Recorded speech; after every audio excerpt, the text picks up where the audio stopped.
దేవరాగం జ్ఞానయోగం వ్యాసపీఠం బహువేదశాస్త్రం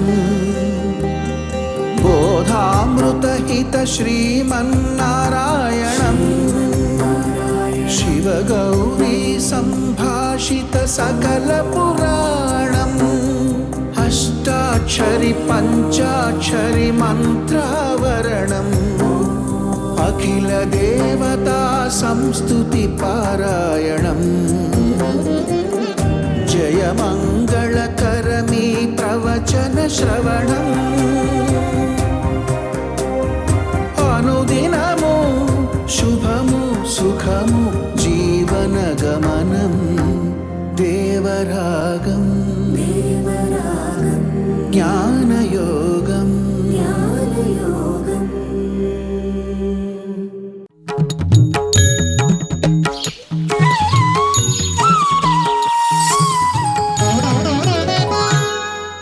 ఆపదామపహర్తారం దాతారం సర్వసంపదాం లోకాభిరామం శ్రీరామం భూయో భూయో నమామ్యహం.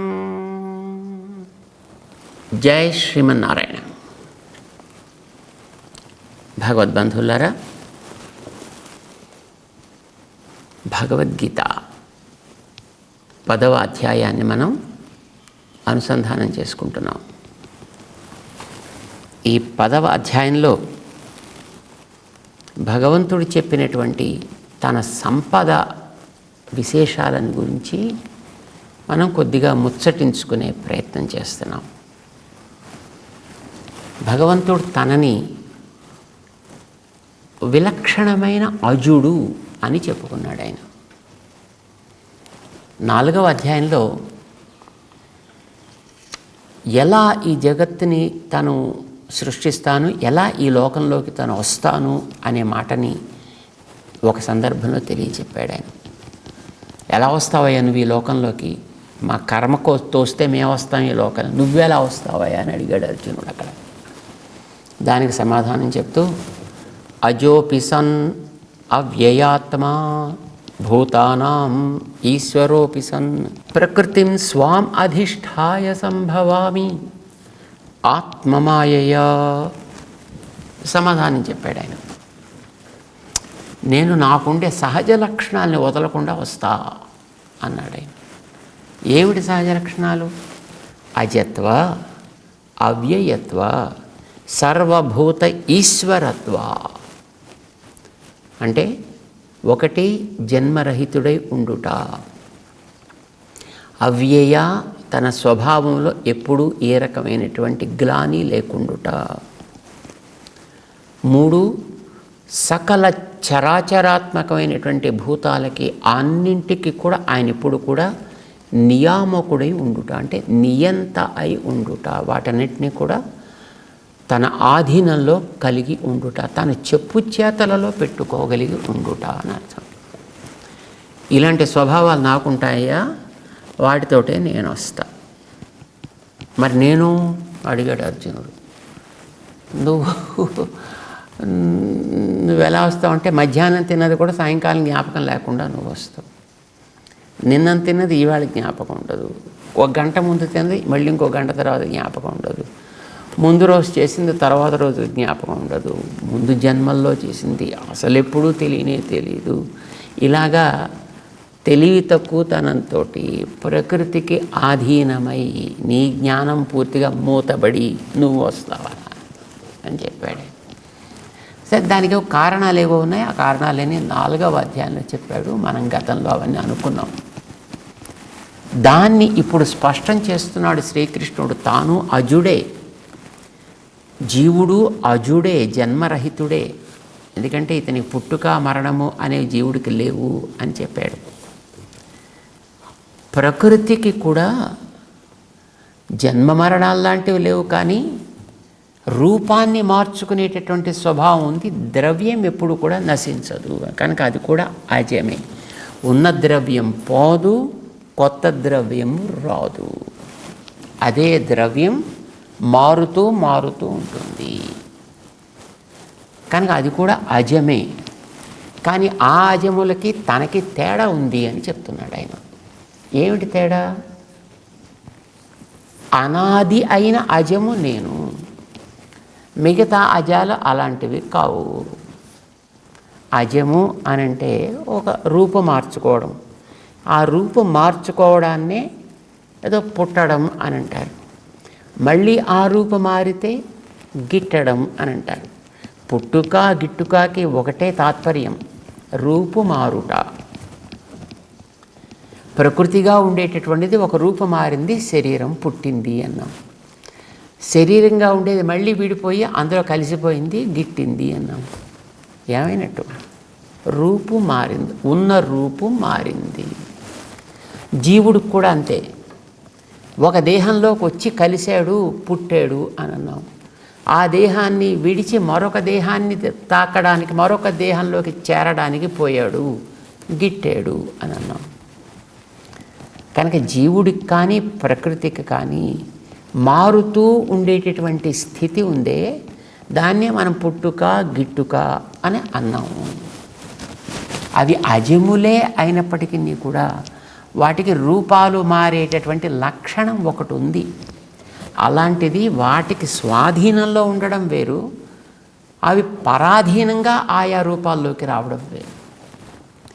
ఏమండి, మరి భగవంతుడు కూడా పుట్టాడు అంటున్నారు కదండి. కృష్ణాష్టమి కృష్ణుడు పుట్టాను, రామనవమి రాముడు పుట్టాను, వరాహ జయంతి వరాహము పుట్టాను, నరసింహ జయంతి నరసింహుడు పుట్టాను. మరి ఆయన కూడా పుడుతున్నాడు కదా. పుడుతున్నాడు. కానీ ఆయన పుట్టుక ఆత్మమాయయా సంభవామి అని 4వ అధ్యాయంలో చెప్పాడు ఆయన. నేను అనుకుంటే వస్తా, నేను కాదనుకుంటే లేదు. మరి నువ్వు అలా కాదు, నువ్వు అనుకుని పుట్టావా ఏమిటి? ఎవడైనా పోయినా అనుకుని పుట్టాడా? నేను ఫలానా ఊరిలో, ఫలానా ఇంట్లో, ఫలానా రూపంలో, ఫలానా అప్పుడు పుట్టవలెను. ఎవరైనా పుట్టినవాడున్నాడు అలాగా? ఒకసారి మనం పరిశీలన చేద్దాం, వెతుకుదాం.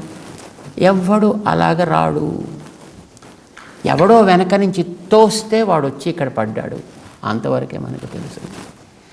కానీ తాను పితరం రోచయామాస, నాకు ఇతడు తండ్రి కావలను అని అనుకుంటూ తాను వస్తున్నాడు ఈ లోకంలోకి. నేను ఫలానా చోట ఫలానా ఇంట వసుదేవ తనయుడుగా నేను పుడతా, వెళ్ళండి మీరంతా అని పంపించి తాను వచ్చి అక్కడ పుట్టాను.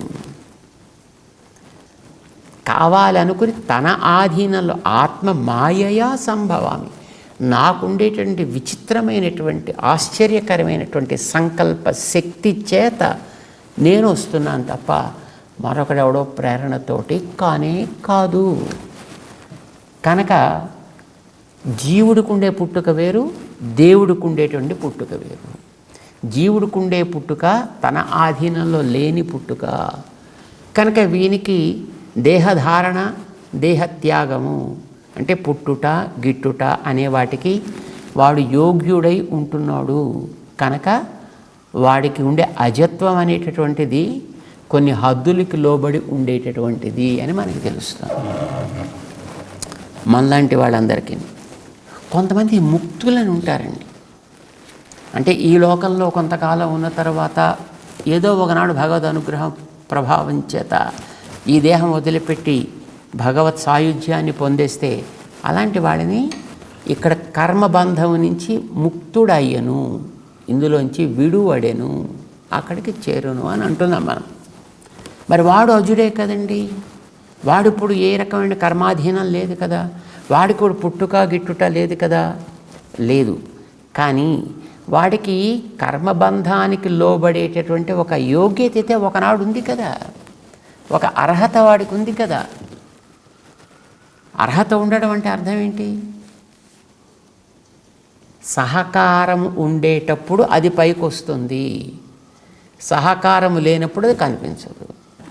ఈ కర్మబద్ధుడైనటువంటి జీవుడికి ఎట్లాగైతే కర్మ సంబంధం వల్ల వాడికి దేహాలు రావడం పోవడం ఇందులో తిరగడం ఎట్లయితే ఉందో, ముక్తుడైనటువంటి వ్యక్తికి కూడా కర్మబంధం ఒకనాడు ఉండి దాని యొక్క సహకారం చేత వీడికి మళ్ళీ పుట్టుట గిట్టుట అనే వాడికి ఉన్నాయి కనుక జీవుడి యొక్క ముక్తుడి యొక్క అజత్వం కూడా ఒక హద్దు కలిగినదే. బాగుందండి. మరి జీవుల్లో ఇంకో రకం వాళ్ళు ఉన్నారు కదండి, నిత్యసూరులు అని కొందరు ఉంటారండి. అనంత, గరుడ, విశ్వక్సేన ఇత్యాదులు అందరూ కూడా నిత్యసూరులు అని అంటారు. అసలు వాడికి ఎప్పుడు ప్రకృతి సంబంధం అనేటువంటిది లేనే లేదు. వాడికి ముక్తుడికి కొంతకాలం ఉండి తర్వాత విడిపడింది. సరే, మనకి ఇంకా ఇక్కడే ఉన్నాం అనుకోండి ప్రస్తుతం అయితేను. కానీ నిత్యసూరులకైతే అసలు వాళ్ళకి ప్రకృతి సంబంధమే లేదు వాళ్ళకి. మరి వాళ్ళ అజత్వం కూడా గొప్పదే కదండి. అంటే నిజమే, కానీ అక్కడ ఉండేటువంటి వాళ్ళ ప్రవృత్తి కూడా భగవత్ సంకల్పానికి అధీనమైనటువంటి ప్రవృత్తే తప్ప స్వతంత్రంగా సాగేటటువంటి ప్రవృత్తి కాదు కనుక వాళ్ళకు ఉండేటటువంటి అజత్వం కూడా హద్దు కలిగినదే. యోమాం అజం అనాదించ, అనాది అయినటువంటి అజుడను నేను అని ఎవడైతే తెలుసుకుంటాడో దానివల్ల ఏమవుస్తోంది? వేత్తి లోకమహేశ్వరం, నేను సకలమును కూడా ఏలగలిగినటువంటి వాణ్ణి. సకలమును అంటే అన్ని రకాలైనటువంటి జీవులని. వాడు బద్ధుడా, ముక్తుడా, నిత్యుడా, మరొక తత్వమా అనే ప్రశ్నలు. సర్వలోక మహేశ్వరం, అన్నిటినీ కూడా శాసించగలిగేటటువంటి శక్తి కలవాడను నేను అని శాసించేవాడిగా నన్ను, నా శాసనానికి లోబడి ఉండేటటువంటిదిగా ప్రకృతిని, బద్ధులని, ముక్తులని, నిత్యులని కలిపివేయకుండా వేరువేరుగా విడదీసి ఎవరు చూడగలుగుతాడో. అసమ్మూఢ సమ్మర్త్యేషు, మనుషుల్లో నన్ను అలా కలిపేయకుండా విడదీసి ఎవడు చూసుకోగలుగుతాడో అలాంటి వాడు మాత్రమే సర్వపాపై ప్రముచ్యతే. త్రివిధా భావనా భూపా విశ్వమేతత్ నిబోధతాం. ఈ ప్రపంచమంతా, ఈ విశ్వమంతా కూడా 3 భావనలకి లోబడి ఉండును, తెలుసుకో. బ్రహ్మాఖ్యా కర్మ సంజ్ఞా చ తథైవ ఉభయాత్మికా. కర్మ, బ్రహ్మ, ఉభయ భావనలు. కర్మ భావన, బ్రహ్మ భావన, ఉభయ భావన. ఇది తమాషా. అది చెప్తున్నాడు మనకి పరాశర మహర్షి. ఇదేదో మనకి తెలిసింది కాదు కదా, మనం చూడలేదు కదా. ఎందుకంటే లోకంలో కొంతమందికి అప్పుడప్పుడు కొంతమందిని పరిపాలన చేసేటటువంటి శక్తి ఉంటుంది. ఒక అదృష్టం కొద్దీ వస్తుంది, మళ్ళీ అదృష్టం పోగానే పోతుంది. అది అంతకాలం వాడు లోకమహేశ్వరుడుగా ఉంటాడండి, అంటే లోకాన్ని ఏలుకునేవాడిగా ఉంటాడు. కానీ అది కూడా పరిమితానికి లోబడి ఉండేది. ఆ పదవిలోకి రాకముందు వాడికి అది లేదు. ఈ లోకంలో ఉండే ఎవరైనా ఈ భావనాత్రయానికి లొంగి ఉండక తప్పదు. అది బ్రహ్మ కావచ్చు, రుద్రుడు కావచ్చు, మరొకడు కావచ్చు. అయితే ఇందులో ఎవరెవరు ఏ భావనకి లొంగిన వారు, ఇది మనకి అక్కడ మహానుభావుడు దాన్ని మనకి స్పష్టం చేస్తున్నాడు ఆయన. ఏమేమిటంటే అవి మనలాంటి వాళ్ళవంతా కూడా నిజానికి కర్మభావన దాకా కూడా చేరిన వాళ్ళం కాము. కానీ కర్మణైవ హి సంసిద్ధిమాస్థితా జనకాదయ అని 3వ అధ్యాయంలో కృష్ణుడు చెప్పాడు. కర్మభావన ఇలా ఉండతగును అనే స్పష్టత కలిగి ఆ ప్రకారం ఆచరించే మహానుభావుడు జనకుడు మొదలైనటువంటి వ్యక్తులు. వాళ్ళతో కర్మభావనా భావితులు. అంటే చేసే పనిని ఏది ఎందుకు ఎలా చేస్తున్నావు తెలిసి చేసేవాడని అర్థమండి. మనం అట్లా లేము. కొంతమంది జ్ఞానులైనటువంటి వాళ్ళు కర్మభావన కలిగిన వాళ్ళు. బ్రహ్మభావన అంటే సిద్ధులైనటువంటి మహనీయులు, అణిమాది సిద్ధులు కలిగినటువంటి సనక, సనందన, సనసుజాత ఇలాంటి మహానుభావులు కొంతమంది ఉన్నారటండి. కుమారులు అని అంటుంటారు వారిని. వాళ్ళు ఎప్పుడు కూడా నిరంతరం బ్రహ్మభావంలోనే ఉంటారండి. వాళ్ళకి ఇంకా మిగతా ఏమీ వాళ్ళకి పట్టనే పట్టవు. దాన్ని చెప్పడానికే కాబోలు వాళ్ళని ఎప్పుడు కూడా 4 సంవత్సరాల వయసు ఉండే పిల్లల్లానే ఉంటారు అంటారు. ఇక మిగిలినటువంటి వాళ్ళంతా ఈ చతుర్ముఖుడు, రుద్రుడు, దేవతలు వీళ్ళందరూ కూడా ఉభయ భావనా భావితులు.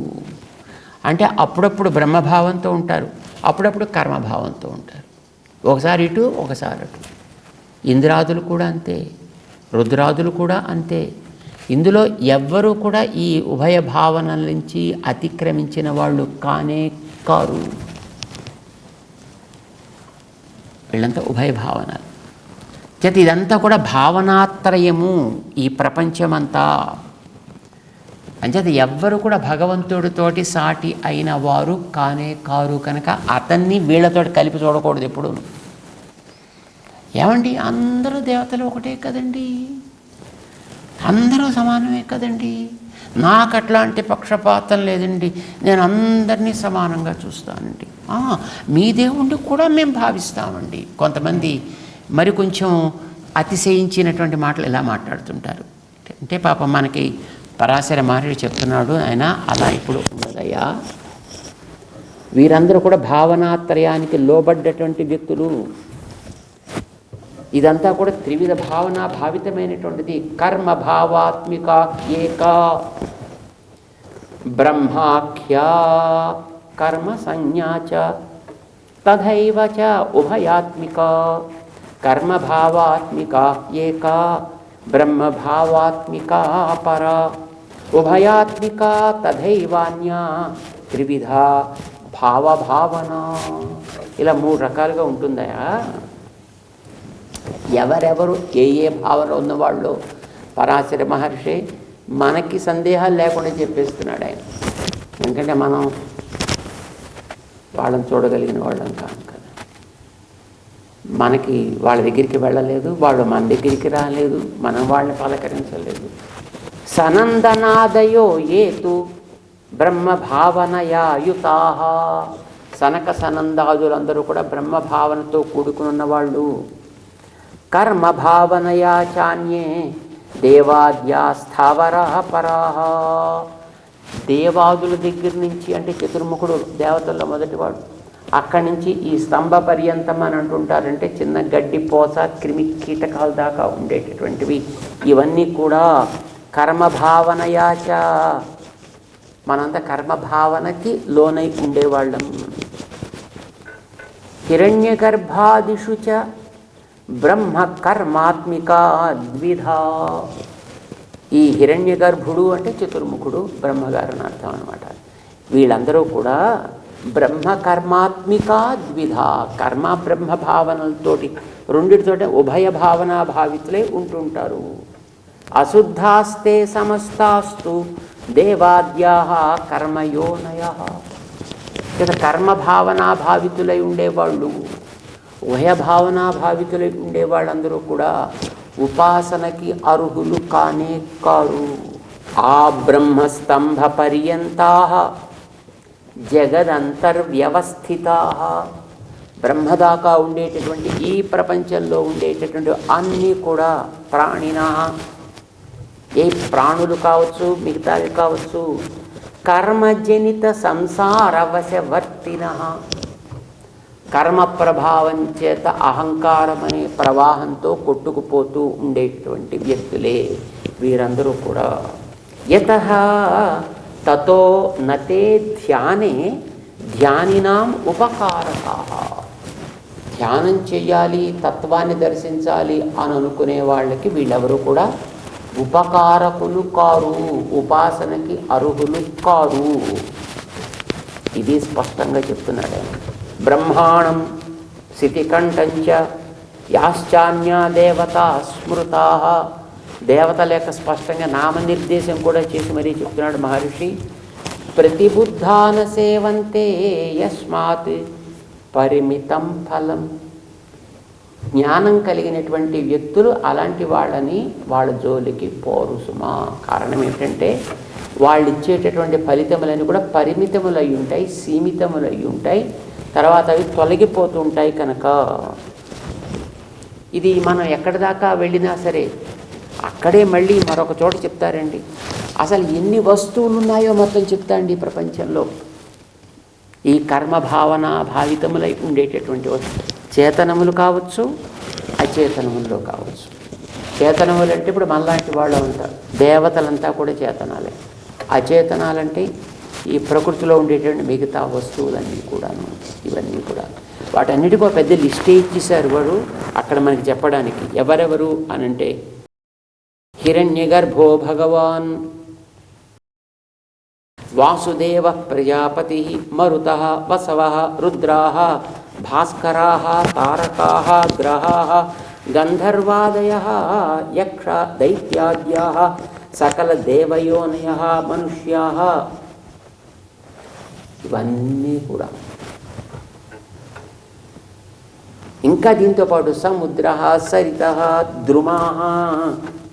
భూపా, హే రాజా, భూతాన్యశేషాణి భూతానాం ఏ చ హేతవః ప్రధానాది విశేషాంతం చేతనాచేతనాత్మకం ఏకపాదం ద్విపాదం చ బహుపాదం అపాదకం మూర్తమేతత్ హరే రూపం భావనాత్రితయాత్మకం. ఎక్కడి నుంచి ఎక్కడ బ్రహ్మాది దేవతల దగ్గర ప్రారంభించి అచేతన వస్తువులు దాకా ఉండేటటువంటి ఇవన్నీ కూడా వస్తువులు కానీ, ఆ వస్తువులకి కారణమైనటువంటి ద్రవ్యాలు కానీ, ప్రధానాది విశేషాంత. ఎన్నని చెప్తామండి, ఇట్లా ఎన్నని మనం మెన్షన్ చేస్తాం కనుక. ప్రధానమంటే అసలు ఈ గోళాలు, ఖగోళాలు, ఈ గెలాక్సీస్ ఇవన్నీ ఏర్పడడానికి పూర్వం ఉండేటటువంటి దశకి ప్రధానం అని అంటారు. మూల ప్రకృతిలోంచి అహంతత్వం వచ్చింది. ఆ అహంతత్వంలోంచి ఈ భూతాలన్నీ వచ్చాయి, ఇంద్రియాలు వచ్చాయి, ఆ తర్వాత అవన్నీ కలిసాయి, ఆ తర్వాత అండాలు ఏర్పడ్డాయి, బ్రహ్మాండాలు ఏర్పడ్డాయి, అందులో జీవరాశి ఏర్పడింది, ఆ జీవరాశిలో గుణాలన్నీ కూడా వచ్చాయి. ఈ గుణాలన్నిటికీ మూల కారణమై ఉంటుండేటటువంటి విశేషం అంటారు. విశేషం అంటే ఆయా వస్తువుని ఆయా పేరుతో చెప్పడానికి ఉపయోగపడే మూల కారణమేదో అది అక్కడి దాకా. ప్రధానాది విశేషాంతం చేతన అచేతనాత్మకం సర్వం. అందులో మళ్ళీ మనకు తెలియదేమో అని ఒక కాలు ఉండేవి, 2 కాళ్ళు ఉండేవి, 4 కాళ్ళు ఉండేవి, 100 కాళ్ళు ఉండేవి, అనేక కాళ్ళు ఉండేటటువంటి జీవరాశులు అన్నీ కూడా ఏకపాదం, ద్విపాదం, బహుపాదం, అపాదకం. ఏది ఏది రూపవత్తయ్యుందో అంటే ఒక ఆకృతి కలిగి ఉందో ఇదంతా కూడా త్రిభావనాయుతమైన భావనాత్రయానికి లోబడుండే హరి యొక్క రూపము. మూలం అది మనం గుర్తించాల్సింది. ఏతత్ హరేహ రూపం భావనా త్రితయాత్మకం అంటే అర్థం ఏమిటి? మనం ఇందాక అనుకున్నామే, ఈ అజమును మరొక అజాన్ని మధ్యలో పెట్టుకుని ఆ లోపల మరొక అజం ఎప్పుడు కూడా ఆనందముతోటి దీన్ని పనిచేయిస్తూ ఉండును. దాని పేరే దోషములను హరించునది కనుక దానికి హరి అంటారు. అంతటా వ్యాపించున్నది కనుక దాన్ని విష్ణువు అంటారు. అన్నిటికీ లోపల బయట కూడా ఉంటున్నది కనుక దాన్ని నారాయణ అని అంటారు. ప్రకాశిస్తూ ఎప్పుడు ఉంటుంది కనుక వాసుదేవ అని అంటారు. ఇలాంటి పేర్లతో ఉండేటటువంటి ఆ తత్వానికి ఇవన్నీ కూడా తనువు అంటే శరీరము అని ఆయన చెప్పినట్టుగా ప్రవర్తిస్తూ ఉండేవి. ఇవన్నీ కూడా ఎలాంటివి? ఇవన్నీ కూడా భావనాత్రయానికి లోబడి ఉండేవి. అనాది అయిన అజము నేనొక్కడే తప్ప మరొకటి ఏదీ లేదయా. నేను వాటిని నడిపిస్తున్నాను అనంటే నేను అవి అని ఎలా అనుకుంటావాయా? నేను వాటిలో ఒకటి ఎట్లా అవుతాను? వాటికంటే నేను విలక్షణుడను. మరి నన్ను వాటిగా తెలుసుకుంటే వాడు మూఢుడు అని అర్థం. అది పూర్తిగా అసలు తెలివి లేకుండా మాట్లాడితే వాడు సమ్మూఢుడు అని అర్థం.